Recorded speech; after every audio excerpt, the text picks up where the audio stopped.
আমাদেরকে সময়ের প্রতি গুরুত্ব দেওয়ার কথা বলা হয়েছে, যা প্রতি মুহূর্তে আমাদের কাছ থেকে হারিয়ে যাচ্ছে। মুফাসসিরদের বিভিন্ন মন্তব্যের সূক্ষ্ম ব্যবহার বা ব্যাকরণগত পর্যালোচনা আমাদের কাছে কিছুটা কঠিন লাগতে পারে, কিন্তু আসুন আমরা ভেবে দেখি এটা কিভাবে আমাদের কাজে লাগতে পারে। আমাদের দিনে 24 ঘন্টা সময় আছে। এর মধ্যে কয় ঘন্টা আমরা ঘুমিয়ে কাটাই, কয় ঘন্টা আমরা কাজ করি, কয় ঘন্টা আমরা দুনিয়ায় সঞ্চয়ের কাজে ব্যবহার করি, হয়তো দুনিয়ার বিল পরিশোধ করার কাজে, কিন্তু কয় ঘন্টা আমরা আখিরাতের বিল পরিশোধ করার কাজে ব্যবহার করি, কয় ঘন্টা আমরা আল্লাহর হিসাব নিকাশের সামনে দাঁড়ানোর জন্য নিজেদের প্রস্তুত করি।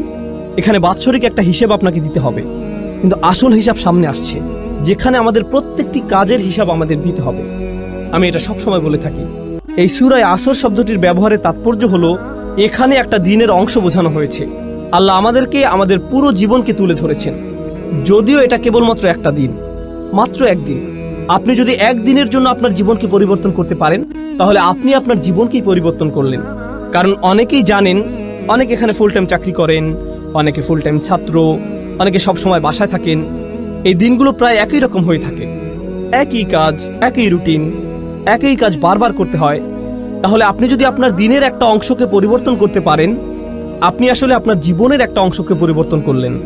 আপনি আপনার জীবনের অংশই পরিবর্তন করলেন, আর এই পরিবর্তন করার সময়টা চলে যাচ্ছে। আমি আপনাদের একটা পরামর্শ দেব, এটা তাফসির নয়, বরং আমার নিজের পরামর্শ।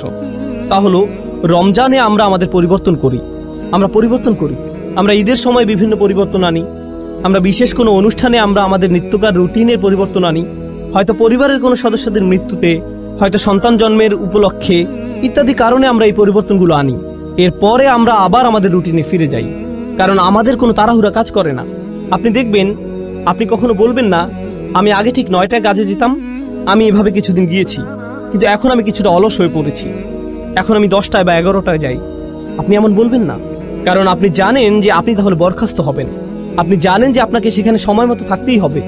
আসলে আপনি নিজেকে এমনভাবে তৈরি করেছেন যেখানে আপনাকে সময় মতো থাকতেই হবে।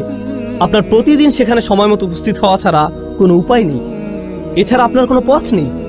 এভাবে ভাবার কারণে আপনার ধারাবাহিকতা ধরে রাখা সহজ হয়েছে। এখন আর এটা তেমন কোনো কঠিন বিষয় নয়, আপনাকে এটা করতেই হবে। এই নিয়ে দুইবার ভাবার প্রয়োজনও নেই।